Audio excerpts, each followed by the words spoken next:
Welcome to the CodPast podcast, where your fishy past hooks your brilliant future. With Dr. Deborah, Laura, and Dr. Trish.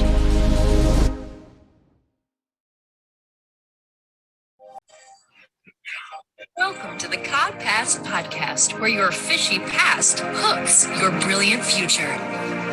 With Dr. Deborah, Laura, and Dr. Trish. Is Laura on there? Look at, is Laura, is that real? Is It's she just live?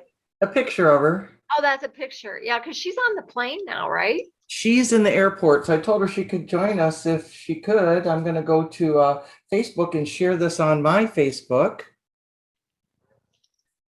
Oh yeah, I got to share it on my Facebook too.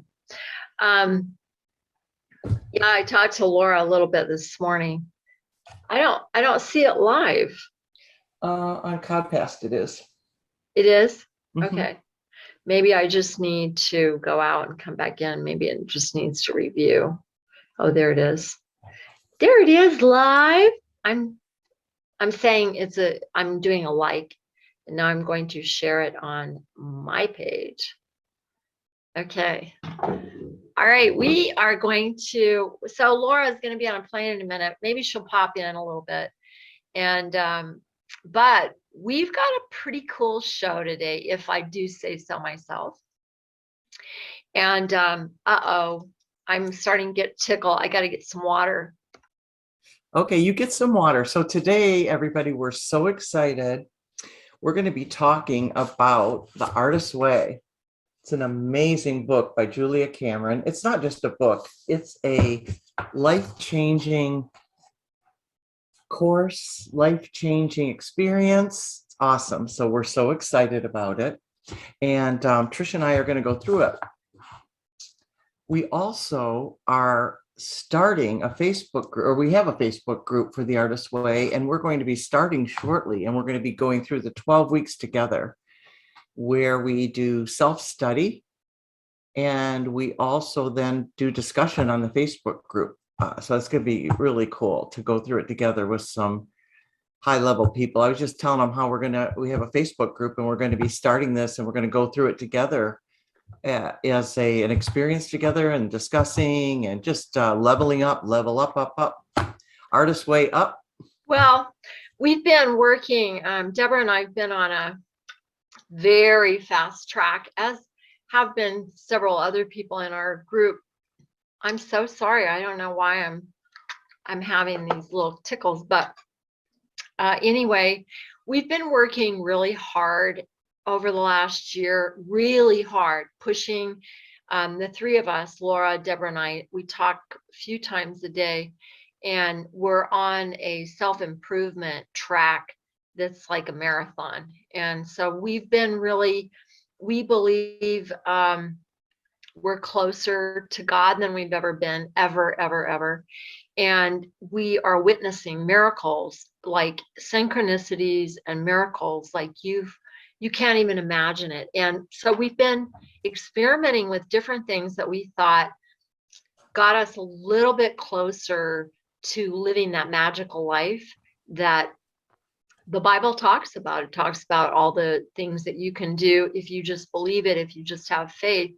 But we have really noticed that mindset has everything to do with training, just like muscles do, just like a flat stomach does. You know, it's all training. Like you aren't born knowing how to manifest or knowing how to live healthy or any of that. You have to learn it. And there are people that have spent their whole life learning like one piece. And I was telling somebody this morning that I've been studying quantum fields my whole life. I've always been interested in it. I have no idea why. I just liked it. And I liked science, and I didn't really like math, but my dad made us take a bunch of math because he said it'd make us smarter. But then I became a banker, so that was good. But we have been studying for the last 8 or 9 months, The Science of Getting Rich with Wallace Wattles, which was really a precursor book to Think and Grow Rich. But it was sort of out of left field, and churches banned it. I mean, they got together in the United States and said, this book is not good for anybody. And so they took it off the shelves, wasn't allowed to be published. And it wasn't until some of my friends and I found out. So the story is that Bill Gates found an old script of Think and Grow Rich. And then it started going through the venture capital guys in Palo Alto. And I found a copy of it. And it was before you could buy it. It was not available to buy. But I started studying it with some other people. And I really, it was having profound changes. So some of the workshops that I started to put on was The Science of Getting Rich. And, I was in venture capital, so that's where a lot of the money was. But a lot of those people weren't rich. They were wealthy. They had cash, but they had yucko lives. And I was teaching yoga at night. I was making good money during the day. And I thought, wealth and riches is about everything. It's about the whole thing. Because if you only have one, you can't have, anyway. So the Artist Way was one of the things that I studied at length when that book first came out, because in the venture capital world, in the world of money, people knew that you're blocking your good if it's not coming, because good is normal. Magic is normal. Having a wonderful life is normal unless you block it. And we block it by a lot of things. But anyway, Deborah and I, we do all these things to try to improve. And we decided we were going to do the Artist Way. And it's so exciting because it was Trish's idea to revisit the Artist Way. I've done the Artist Way before, but it's been a long time ago, and I was in a very different mindset at the time. And it's very interesting because when I started reading the Artist Way, it had just healing properties. And the whole point of Julia Cameron's book, The Artist Way, is to heal yourself, especially your inner child, so that you can unblock your creativity. And whether you're being creative because you're a painter or a sculptor, or if you're an actor, or if you're a singer, or if you're a yoga teacher or a healer, all of those things are a form of art. And we get blocked by so many things. We'll talk a little bit about that today. But what she did systematically with this is she did 12 weeks. And every week there's information, there's challenges, and then there's a lesson, and then there's things for you to do. So it's a very active course. And I was just listening to it on tape on my travels last week. And it was just one thing, I don't know what you call it, but just this golden nugget after the other. And I just kept sitting up straighter and straighter and straighter. I kept getting closer to heaven, just listening to her philosophies. And I'm like, oh my gosh, I understand that now. So Trish decided that she wanted to start a group, and we're all going to go through this together, and she can talk about that a little bit later. Do you want to go through each one of the weeks, just kind of overview, and we can kind of just talk about it? Well, or how do you want to go? One of the things I wanted to say is that the original book was published in 1992. And I don't know if people really know who she is, but she was married to one of the top directors on the planet. Did you know that? I did not, but I know she was a screenwriter. Yeah, her husband. Or playwright. Oh gosh, I should Google it, who her husband was.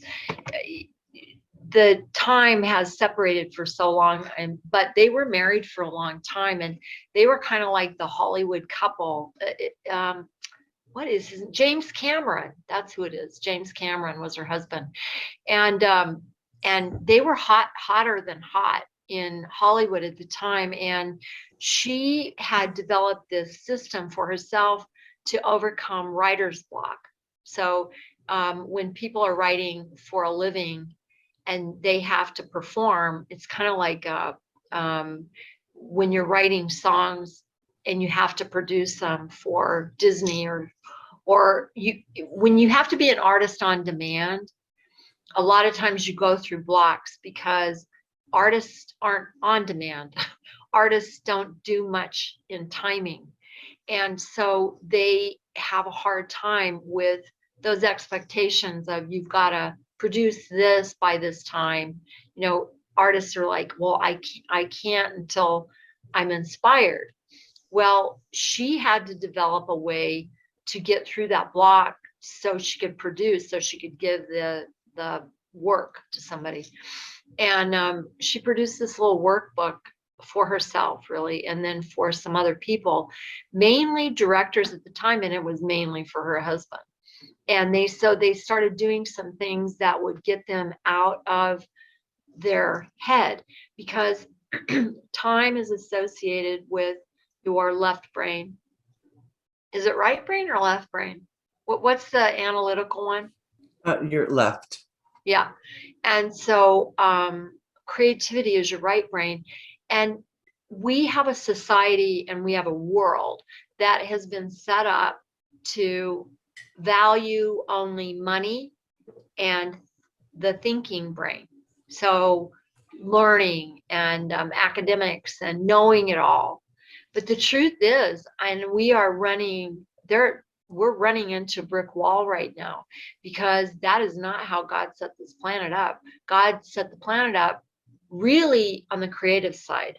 So it's beautiful. It's got a lot of colors. You know, the birds are singing. So there's all this stuff that has to do with creativity that the world has knocked out of everybody. So I used to be married to a rock star, and I used to say to a lot of the people around him, you guys are you feel everything so deeply that you're like butterflies that society wants to crush. And so a lot of artists have horrible depression. They really go through so much stuff because they're so sensitive, they're so empathic. And the world was not set up to love that. So the world wasn't set up to support creativity. But guess what, guys? The world is about to change, and every single part of it.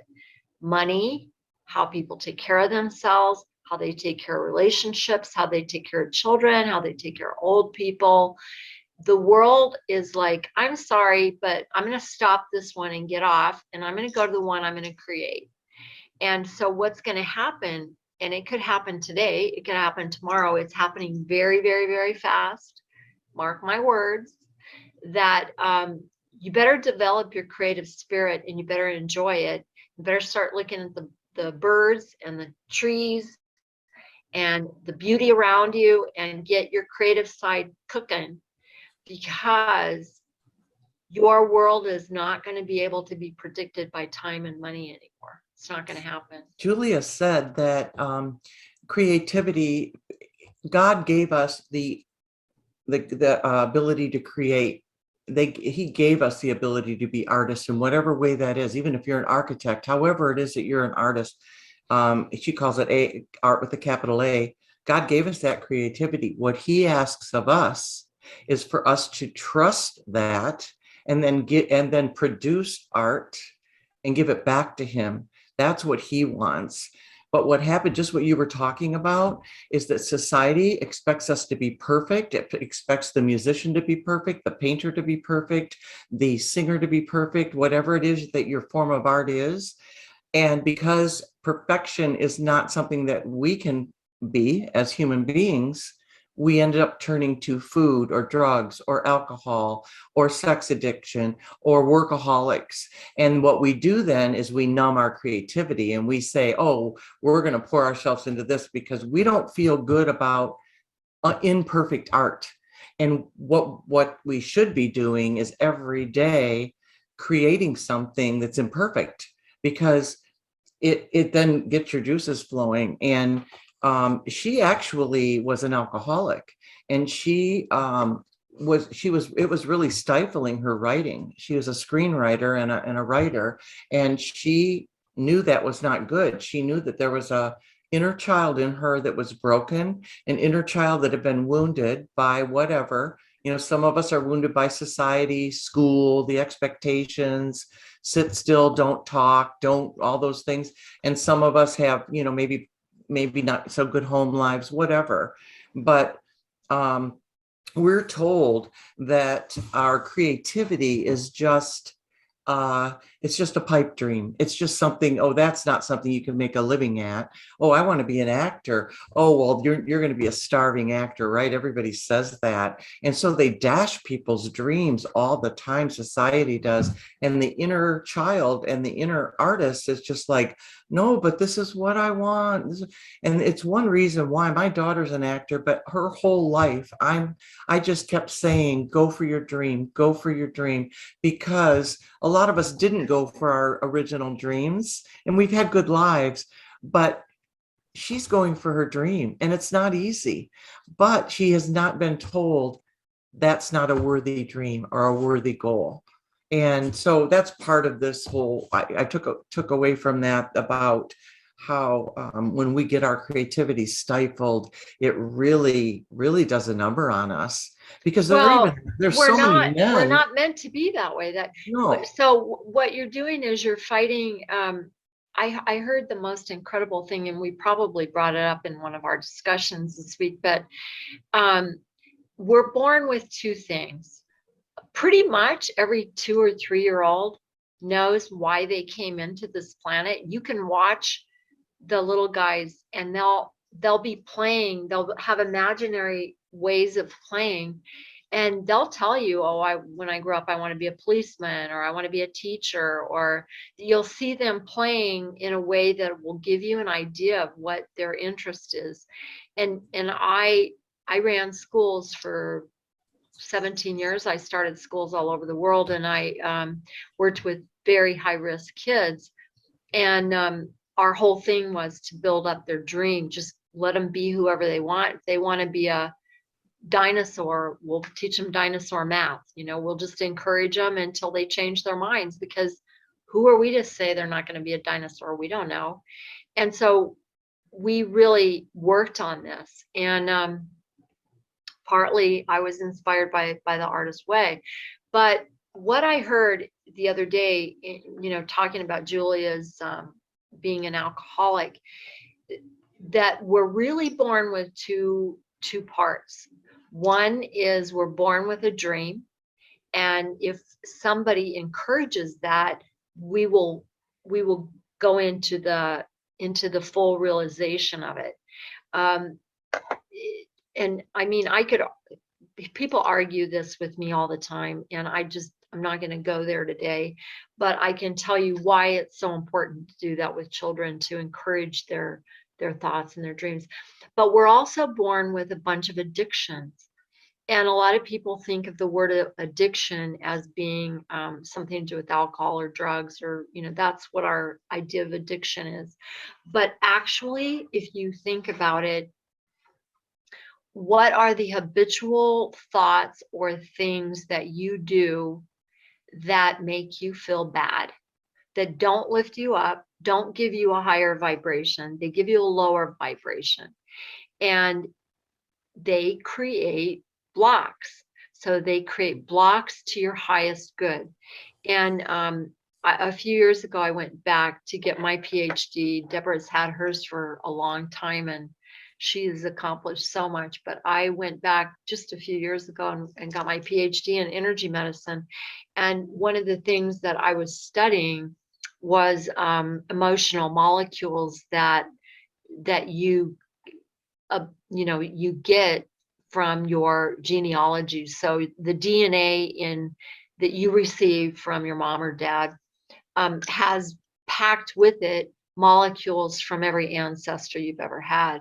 And so you literally get emotional baggage in your body without you having to do anything with it.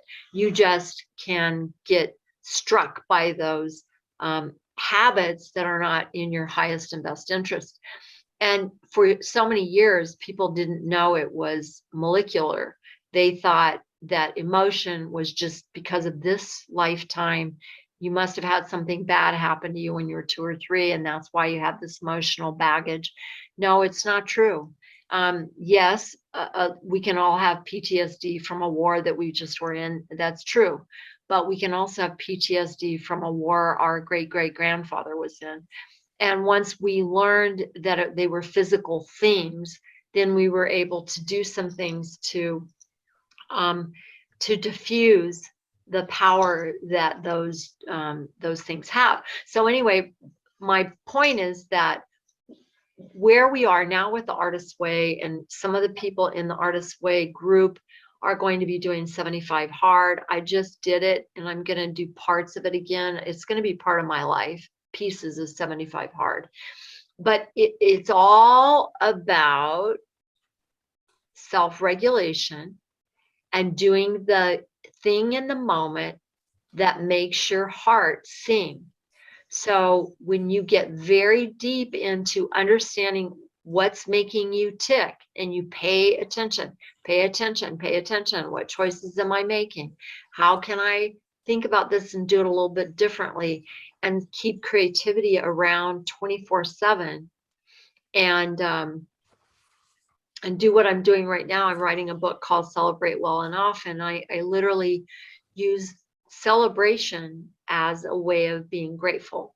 So I try to make the most out of every second. Like, I love to have a party every minute. Deborah knows, because she was here for 10 days with me, and we were pretty much partying the whole time. From the minute we woke up in the morning till the minute we conked out at night, we were partying. But the thing is that you have to become hyper aware of the choices that you're making, and don't do things by default, because default could be triggered by this left brain that wants you to stay on time and do what your parents said to do. And don't do that, society's going to think you're crazy. And don't say that because so-and-so's not going to like it, or whatever. I mean, whatever boxes that we put around us, believe me, in this new society we are creating, it's not going to work. And if you're wondering why so many people are committing suicide right now, which is just off the charts, it's off the charts. I don't know, it's like crazy. But people are really unhappy. They're just kind of, COVID sort of made everybody realize they're in a box. And the box that's true. Box was self-inflicted from way before COVID. But when people had to be by themselves, they went, I hate everything about my life. I never noticed it. I just don't like anything. Well, because everybody's moving at high speed, and that's a really good point, Trish. That's a really good point. Julia Cameron says that creativity is the natural order of life, and that life is energy, and so pure creative energy. That's what life is, and it's pure creative energy. It's pure light. Energy. It's pure love. And so if you aren't really close to light and love, and you feel light, so you feel lighter, you feel heavier. Lighter is actually more like sunlight, and heavier is more dense. And you can tell, is this a dense moment for me, or is this a light moment for me? Could I take responsibility for this dense moment and not do this again? And that's when you start looking at what habits are making my life better, and what habits are really just burying me in the ground. And it gets really pretty difficult, because you have to take a hard look at every single thing you're making choices about. And this is kind of back to the airplane and the oxygen coming out, and you having to put oxygen on yourself before you help your kid. If we aren't operating at the best we can operate at, and that, I'm sorry to say this, guys, but it's body. It's what goes into your mouth, what goes out of your mouth, what you predict for others and for yourself, because you create your own predictions. Sorry, but you do. What kind of irresponsible behavior have you been allowing your entire life? And one of those irresponsible behaviors is not listening to your own heart and your own love and the love that you were born to have for that 2-year-old. That little 2-year-old deserves you going back and going, I'm going to rescue you and I'm going to start taking care of you. And nothing is going to get in the way. We're going to have bad bumps. Everybody has bad bumps, but we don't become those bad bumps. We go back to creativity and we paint smiley faces on the lemons that are thrown at us, because we're not going to be defined by negativity, or we can be. Yeah, look what happens when you throw a 2-year-old or a 3-year-old at a table with some paints and a piece of paper. They create beautiful art, and they're not afraid that it doesn't look great. They're not afraid it's not perfect. They don't care if they made the dinosaur have 4 eyes instead of 2 eyes. But yet, as as society criticizes our art, it really goes against what it is we should be, because I said earlier, creativity is God's gift to us, and us using that creativity is our gift back to them. And when we refuse to be creative, that's self-will, and it's counter to our true nature, she says. And it's safe to open ourselves up to greater creativity. We have to know that it's safe to do that. And we have to say to others' opinions, it doesn't matter. Only thing that matters is that we're creating. And, even when we look at guys, how do guys create? Guys create because they build things sometimes, they make things, they do music, they do building, all those things. Those are all areas of creativity. And some of the most kind spiritual guys are creative beings. And I would suppose that a lot of guys are, but I think sometimes they're taught that that's sissy stuff, to be creating or whatever. Now, I'm not saying everybody. I have to just digress for 1 minute, because somebody showed me this video this morning talking about the artist's way and how creative this video is. And I have to share it. This has to get embedded in our stuff because it is so funny. And we'll talk a bit about the creativity of this, but what we would all be like if we just allowed these kind of things to go on. So I'm going to share my screen. Hopefully it also shares the sound. Share sound first, right? Where is the sound part? Oh, there it is. Share sound. Mm-hmm. Yeah. Do I optimize for video clip? Oh no, I don't have to do that, right? Mm-mm. Okay. All right. So here we go. We're going to have some fun for a couple of minutes. And this is going to become one of my favorite videos for the artist's way. If you guys have seen this, fun or what?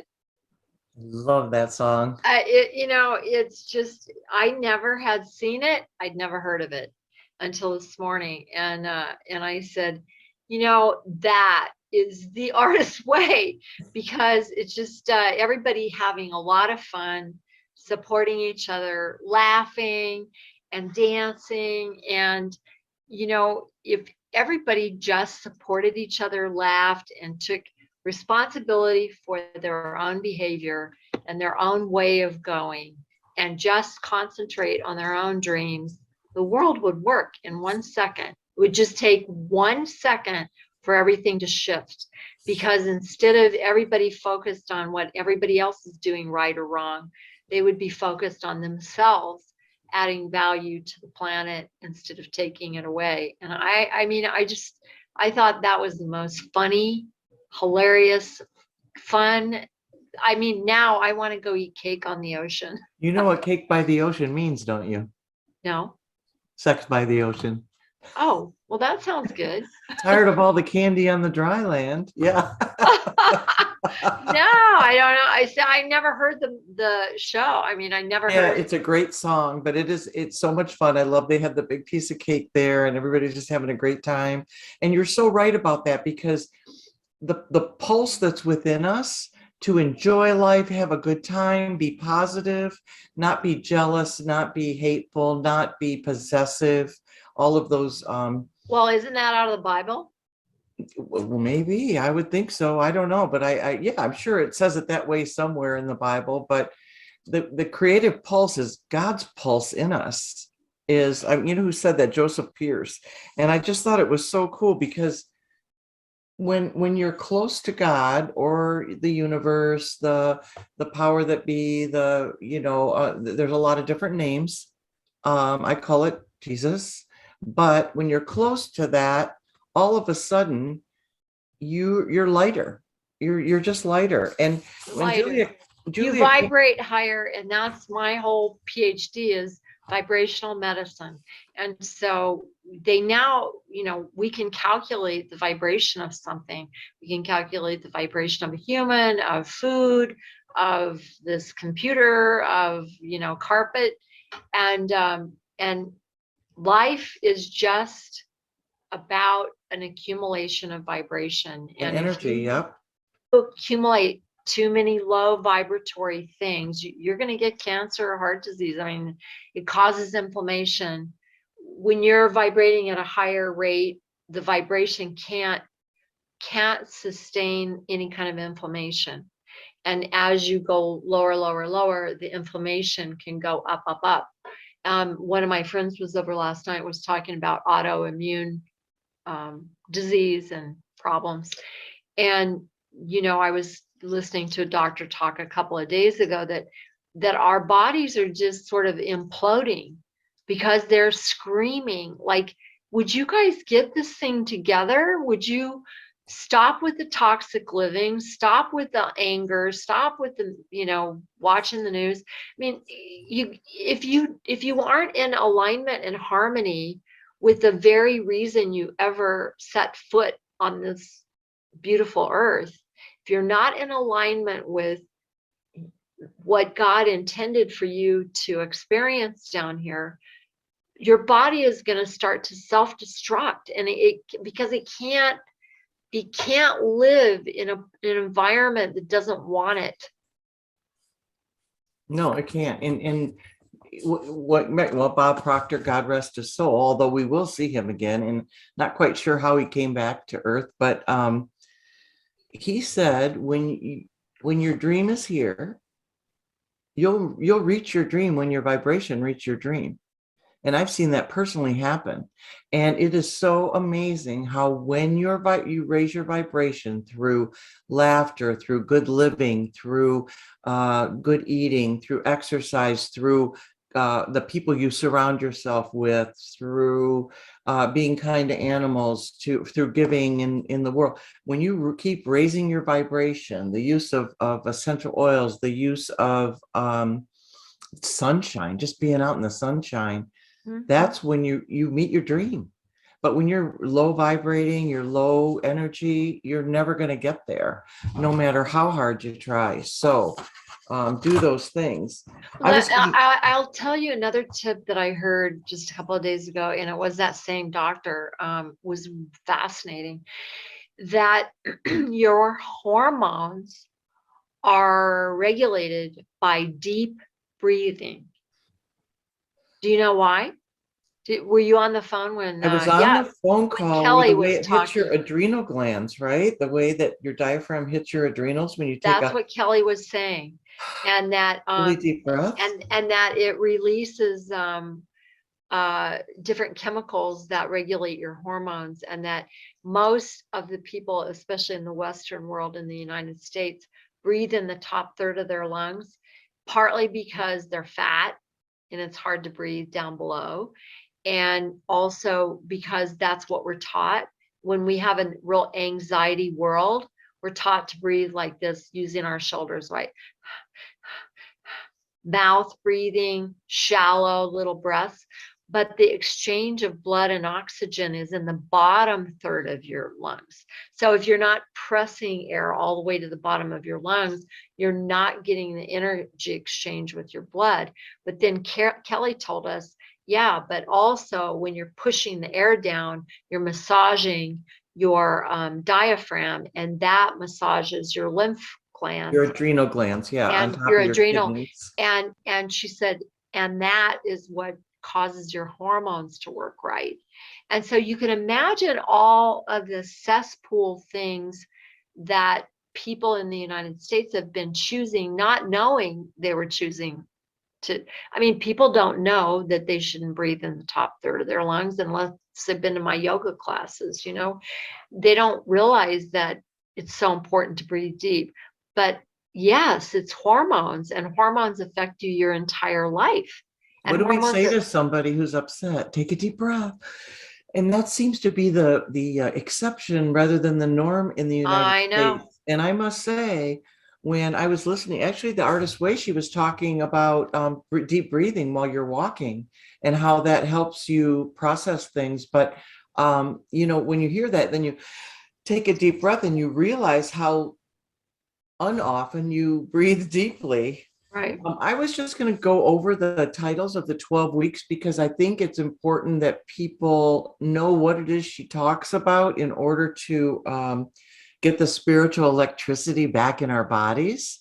Okay. And the basic principles to spiritual electricity, which will lead to your being able to unleash your creativity or unblock it, your creativity, is recovering a sense of safety is week 1. And she talks about people that are shadow artists, where you kind of hide it a little bit because you don't want to be judged for your art. The enemy within, where you have negative core beliefs. Your ally within, where you could really use your affirmative weapons to get rid of those negative core beliefs, using creative affirmations, and then doing some tasks. So that's what she does week 1. Week 2 is called recovering a sense of identity. And you kind of go sane. You get rid of poisonous playmates. I like that. She calls them crazies. It's crazy makers. She's all, get rid of the crazy makers. There are so many crazy makers in your life. Get rid of the crazy makers. And she's really blunt about that. Your skepticism, really know why you're skeptic and if it's healthy skepticism or not. And then there's the rules. Yeah, now I think we should freeze on that. Yeah. How many people brag that they're skeptical? They brag about it. I'm like, why would you spend all that time arguing? Why not just believe it? And then if later on you find out it wasn't right, at least you didn't waste time on 100 things that you didn't believe in. You only wasted time on 2. Why do people think it's so cool to be skeptical?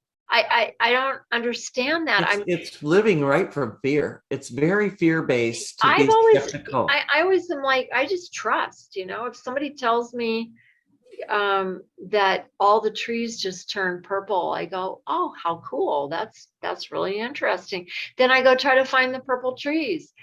And if I don't find them, I go, oh, well, that's kind of a disappointment. But I don't waste time thinking about all the things wrong with 100 things somebody told me. But that's emotional maturity, when you can just say, oh, okay, it is what it is. If you can say it is what it is, do you know how strong of a human soul you are? If you can have an experience, even though you might have a bit of attachment to it, or thoughts about what you may want from it, but when you can just say it is what it is, when it doesn't turn out the way you think it should, that's emotional maturity. So week 3 is called recovering a sense of power. And they deal with anger. And one of her biggest things is look for synchronicities as you're walking, as you do your artist date. We'll talk about that. You can talk about that, Trish. And as you're doing your art, whatever, when you're out and about and you're talking to people, honest to God, on the way, we call it popcorn, but on the way home yesterday, there was this big semi and the name on the side of it just blew my mind. I'm like, whoa, popcorn, right? And then something else Oh, happened. what And was the name? well, I'm not, I'll tell you later. What does it But start with? I'll tell you later. But anyways, all these things are happening in my life, and it's very interesting. But anyway, so the synchronicities, start noticing synchronicities. This is God talking to you. This is the universe saying you're on the right path, you're on the Well, wrong. and all your light beings. So I truly believe I've been, I study so many different things all at the same time, but I really got convinced about a year ago of things that I kind of thought about, and that is that we've got so many helpers. We've got angels, we've got archangels, we've got fairies, we've got ETs. We've got all kinds of God sent helpers, and the Bible's full of it. There's so much proof of this. If you really look for the proof, if you just want to believe me, that would be easier. But it's we have so many assistants that are just waiting for some direction. And one of our friends who was on the podcast last week, she said, "Angels up." When she wakes up in the morning, she's like, "Angels up." I've been doing And it every day since, and it yeah, me works. too. Me too. I love it. And it's kind of like giving everybody, "Hey, you guys, you got to help me. I need this to happen, and I believe you're going to help me." And when you do that, it just sets things up on your behalf, because God's got your back. God's got your back.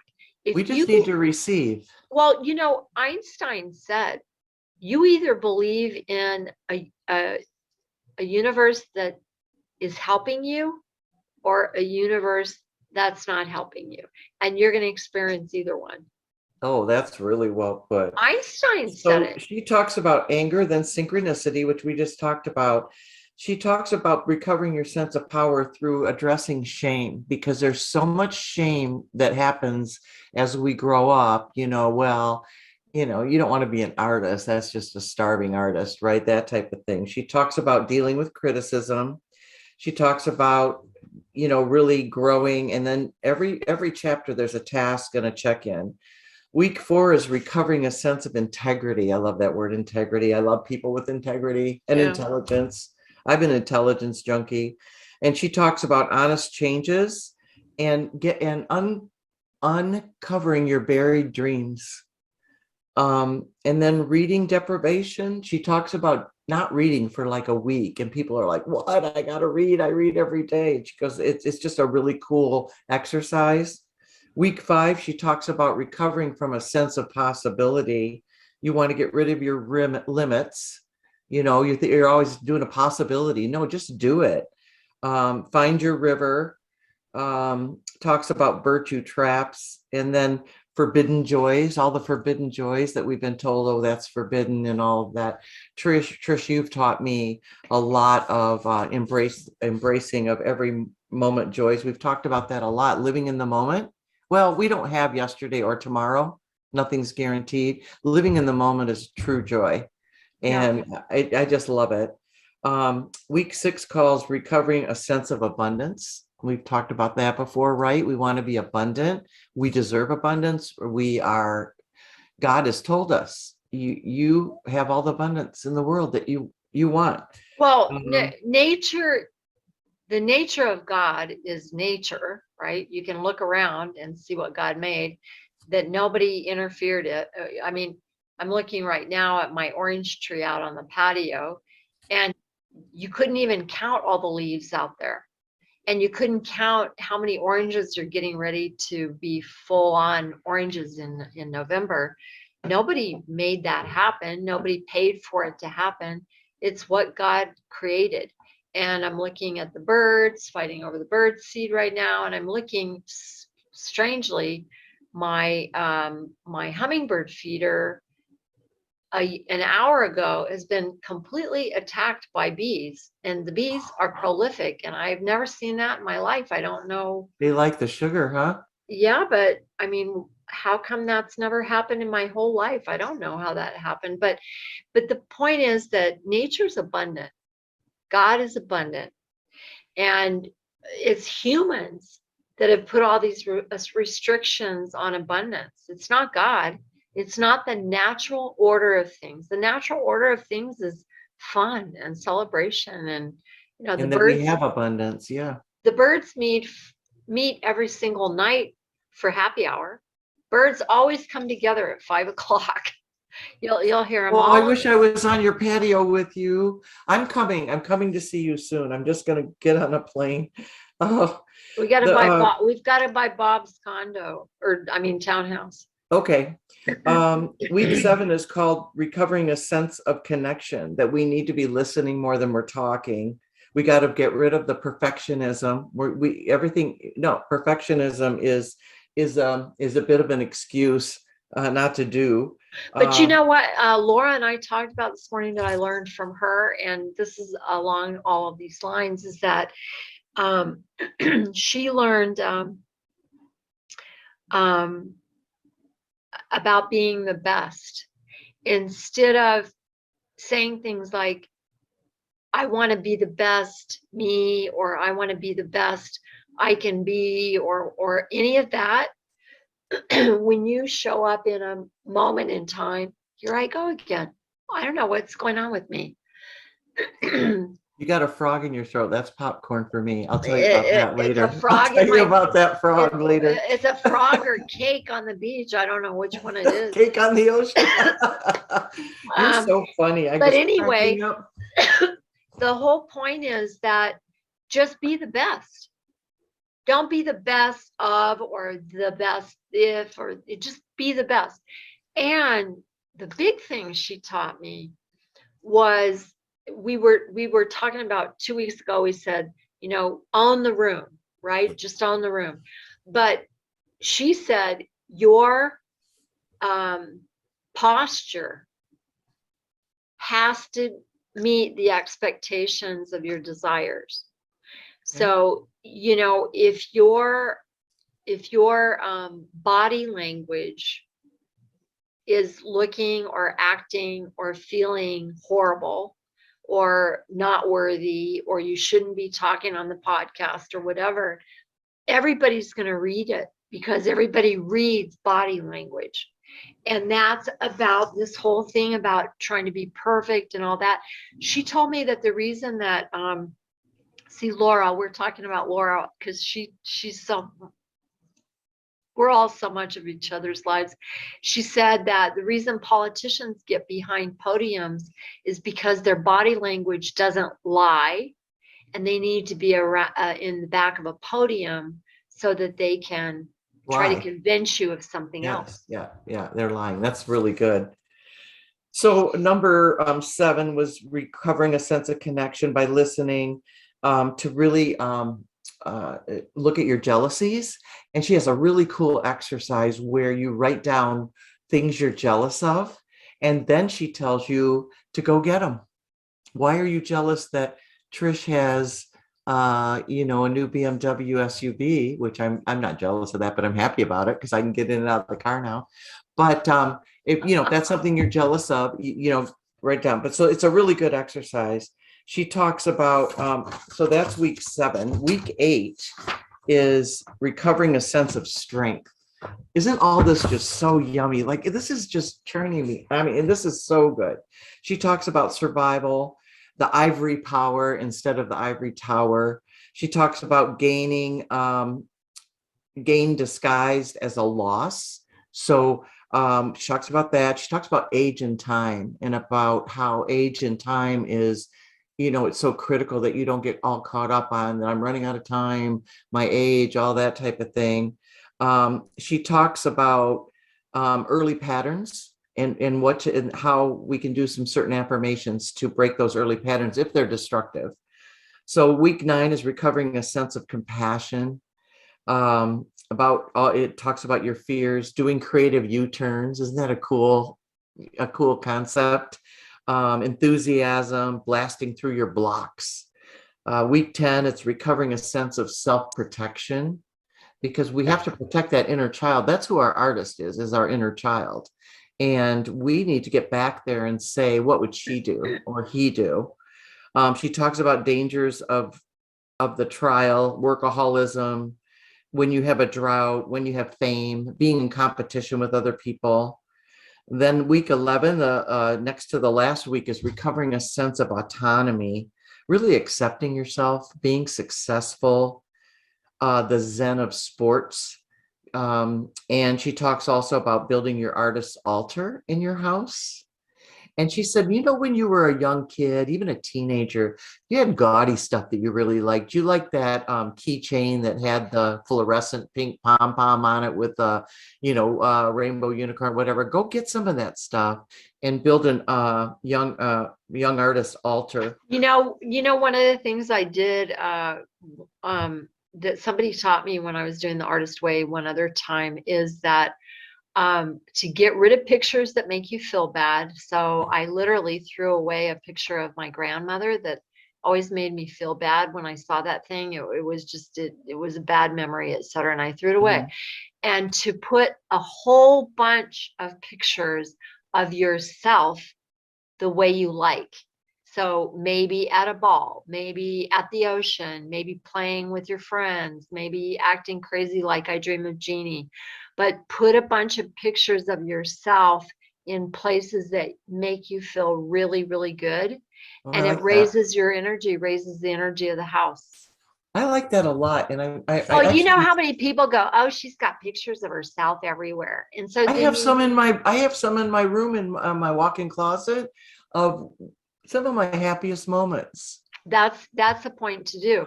Yeah. I never knew that. Put pictures of your happiest moments all over the place.